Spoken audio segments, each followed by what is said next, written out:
Use Nah, IVs to rehydrate? we can't use IVs either. No? Uh, When did they change that?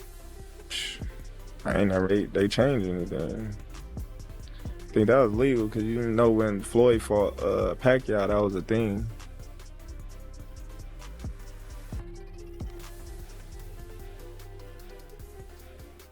That he was using IVs or something like that. But yeah, you can't use that stuff.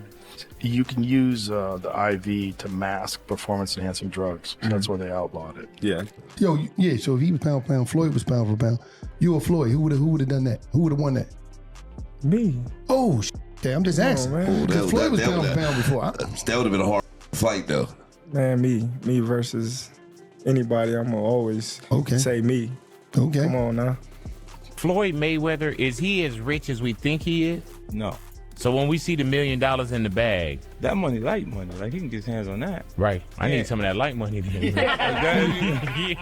He is who he is. You Right. can't discredit who he is. Like, and again, I'll tell you, like, I don't mind, telling the truth in situations like this. Because, I mean, it's my brother. Terence Crawford recently broke his usual silence in a surprising way by addressing Floyd Mayweather's current financial struggles. During a candid interview, Crawford didn't hold back, though he didn't name names at first. Instead, he took aim at the flashy culture that surrounds boxing, claiming that some of the sport's legends are still chasing paychecks, not legacy. I mean, this is me you talking to here. It ain't just basketball, baby. I love me some boxing. Which is why I sit here with sadness today to report to you that I'm incredibly disappointed in one of my all-time favorite fighters, my brother, Floyd Money Mayweather. Does Floyd Mayweather, is he as rich as we think he is? No.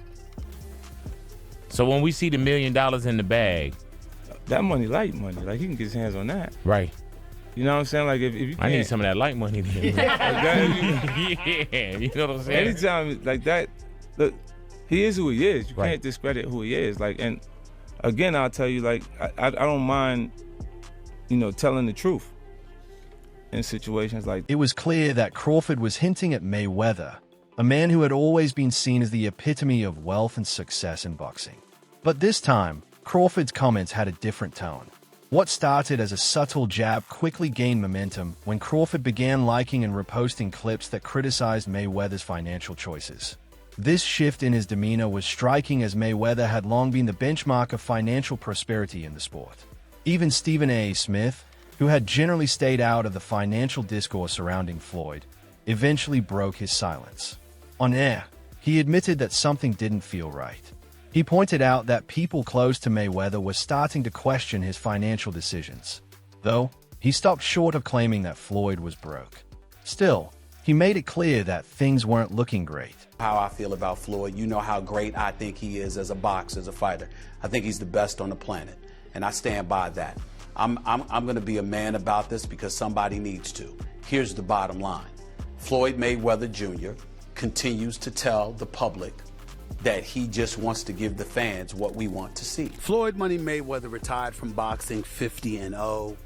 That individual that he was fighting right there is the grandson of the late infamous mobster John Gotti.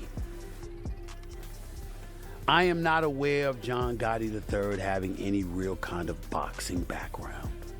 I did not see the fight, although I heard he lost every round and Floyd Money Mayweather was whipping him pretty good. I was not there. I did not see it. I do not know. Here's what I do know, which is where my disappointment comes from. When you are as great as Floyd Money Mayweather, everybody doesn't deserve to be in your space. Crawford's subtle shade wasn't the only voice of dissent. Gervonta Davis, once seen as Mayweather's protege, had been vocal for some time about what he perceived as Floyd's controlling ways and lack of support. Their relationship, which had once been mentor-student, had deteriorated into a full-blown feud. Davis, who once admired Mayweather, now called him broke on social media, mocking Floyd's continued return to the ring. Davis wasn't just making accusations. He was pointing out the growing pattern of Floyd's exhibition matches, which often seemed less about athleticism and more about entertainment. With influencers like Logan Paul and Deji headlining these fights, the prize money from these events while still substantial, was a far cry from the astronomical sums Floyd once earned. Yo, tell him get on live right now. And he owe people in Saudi Arabia money too. Broke ass nigga. Out here scamming people.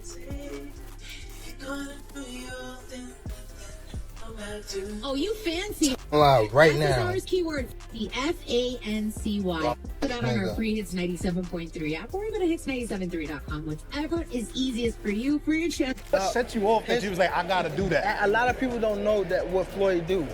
He said. So you feel like it was a sub, like he was subbing you, like, oh, like he was going at me.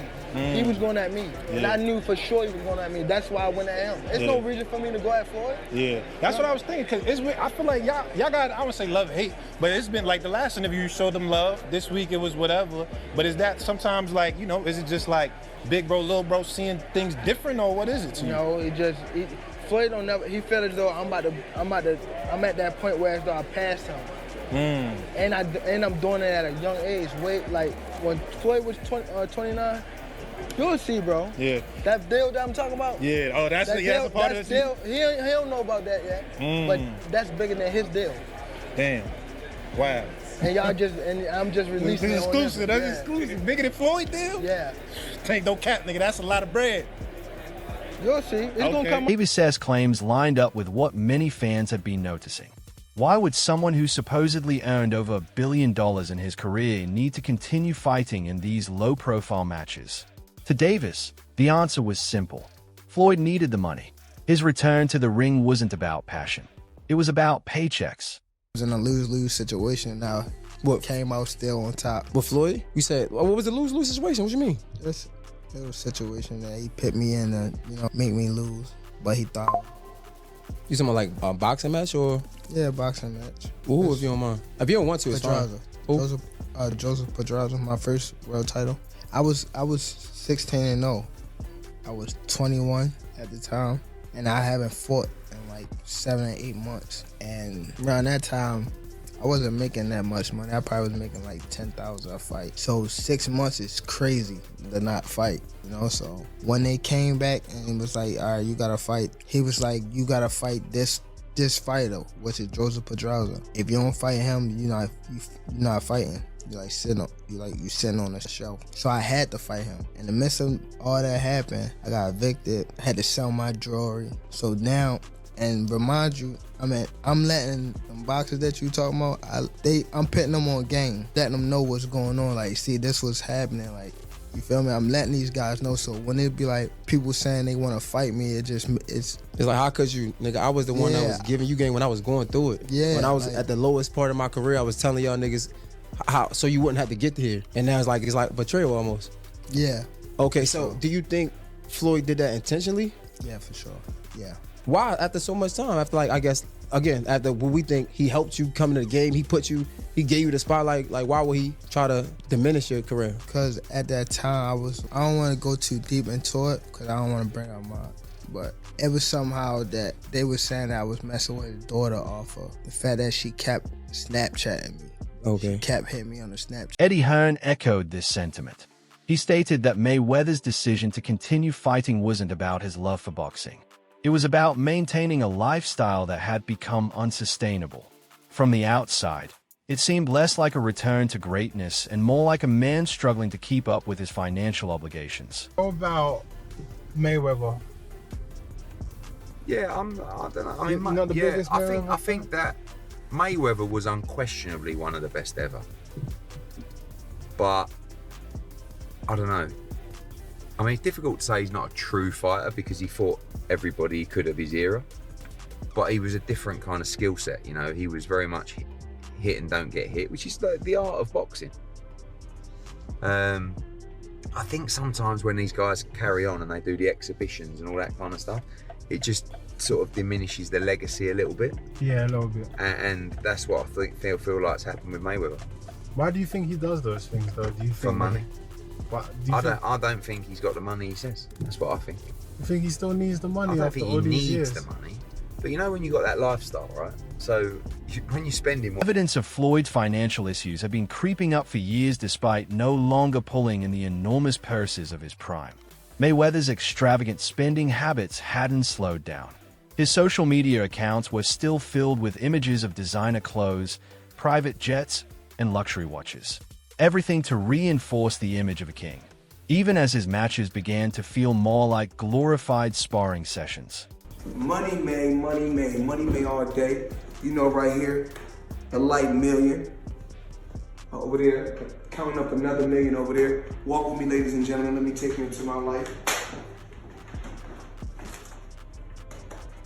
So Andrew Jackson, of course, is on the 20. Benjamin Franklin right here. You know, money made all day. We in the bank, doing what we do best, counting money.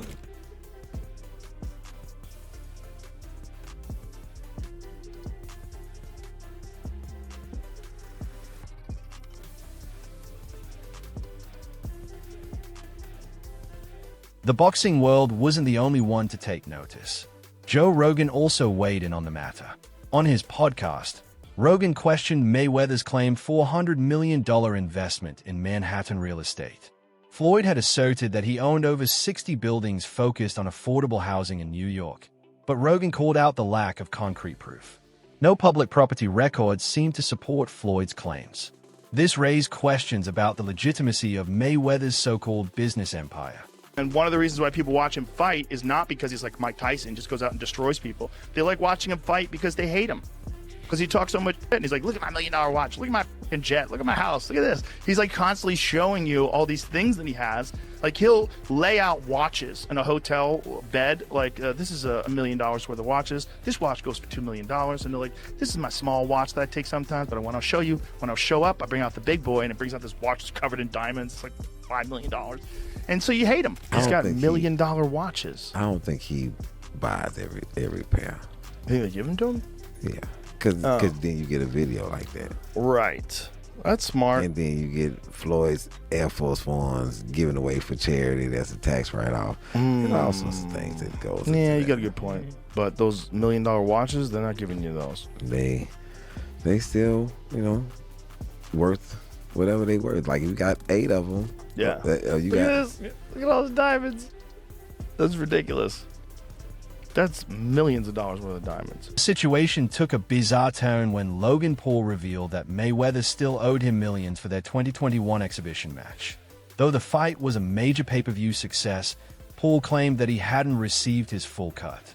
Floyd brushed it off, explaining the delay as normal in business. But Paul wasn't buying it, even threatening legal action for the unpaid money. This only added to the growing suspicion about Mayweather's financial practices. You just got not paid at all? No, I got paid. I got paid. Just not in full. Like there's a couple million somehow that is just missing. Where did the money go?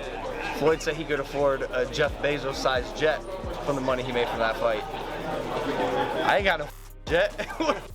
Dude, I'm missing a couple mil. We're gonna find it, bro. I'll see you in court. The audit's happening. Just like, mark my words, we're coming for you, Floyd. We're coming for your millions and the last of your change. Then came the scandal that shocked even Mayweather's loyal supporters.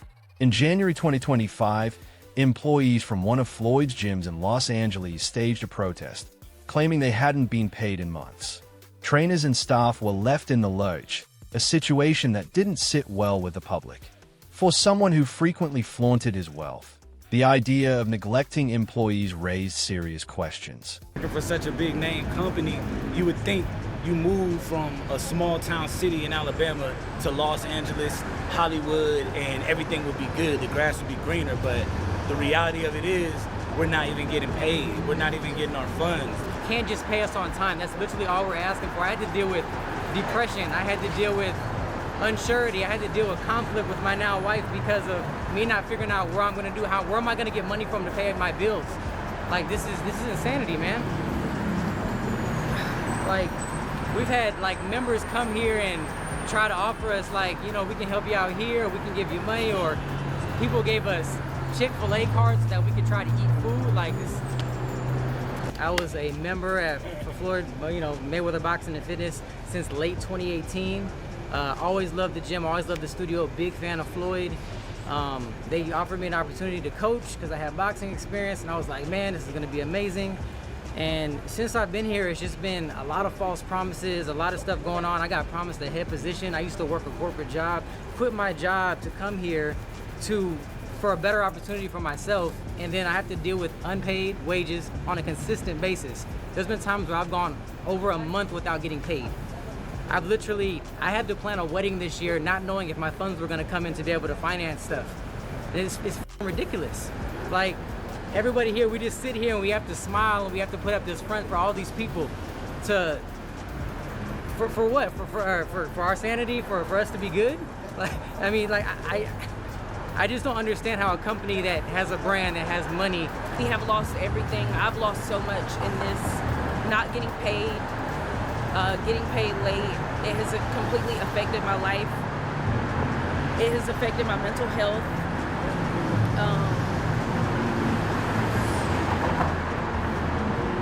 Mayweather responded in typical fashion, doubling down on the flash. He posted videos showcasing his luxury lifestyle, meeting investors, boarding jets, and claiming he was still making 7 figures every month.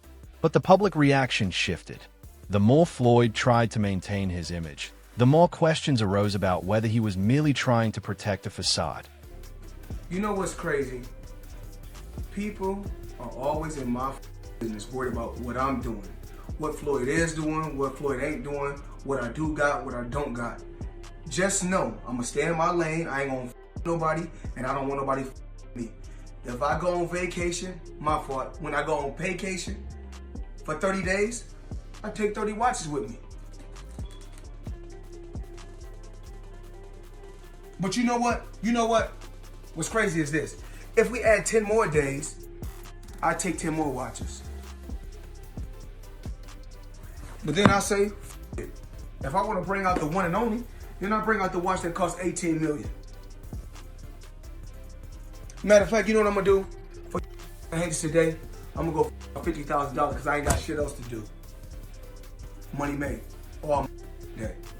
I believe in building generational wealth. Even like when my children, all 4 of my children are adults. And I told them, no more handouts. Because I feel like I'm hurting my children just by, I give them money, they go shopping, they put gas in their car, they party, they come back, I need money. I give them money, I buy them houses, I buy them cars. Told them, listen, if you guys go to school or you work in one of my businesses, then you can branch off, get your own business, and I'll put the money up to help you start a business, but I need you guys to take what I've already started and triple and double that, and then I need my grandchildren to come behind you guys and do the same thing.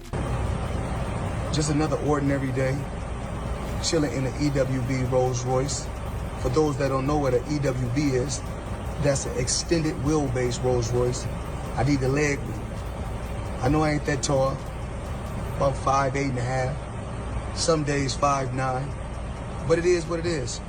Chilling, sitting right here watching the Thriller in Manila, Ali versus Frazier documentary. Come check it out.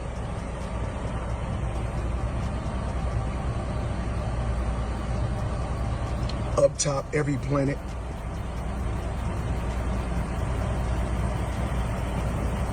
In the bag was crazy. NBA YoungBoy, see all this? It's on its way to you. Let's go. The situation hit a new low during Super Bowl weekend 2025 when reports surfaced that Mayweather had spent over $1 million in a matter of days, booking a luxury suite at Allegiant Stadium, rolling with full security, and splurging on a shopping spree. To some, this was just Floyd being Floyd, but others saw it as a desperate attempt to maintain an image of wealth despite the mounting financial difficulties. All the celebrities at the Super Bowl, Floyd Mayweather definitely had the most expensive outfit. Why? Because he was wearing an $18 million watch, the legendary Jacob & Co. billionaire Ashok. Mayweather has always been outspoken about money, famously claiming that saving is for people who are scared. He's bragged about keeping his wealth in cash, buying rare cars in bulk, and living a lavish lifestyle. But eventually, that kind of spending catches up, especially when the income isn't flowing as it once did. Now Mayweather isn't pulling in the 9-figure paydays he used to. His recent exhibition bouts are a far cry from the major title fights that made him a household name. The financial math is clear. His boxing history is secure. He will always be remembered as one of the greatest to ever step into the ring. But this next chapter in his life isn't about legacy. It's about survival. And while he hasn't fallen yet, the signs are unmistakable.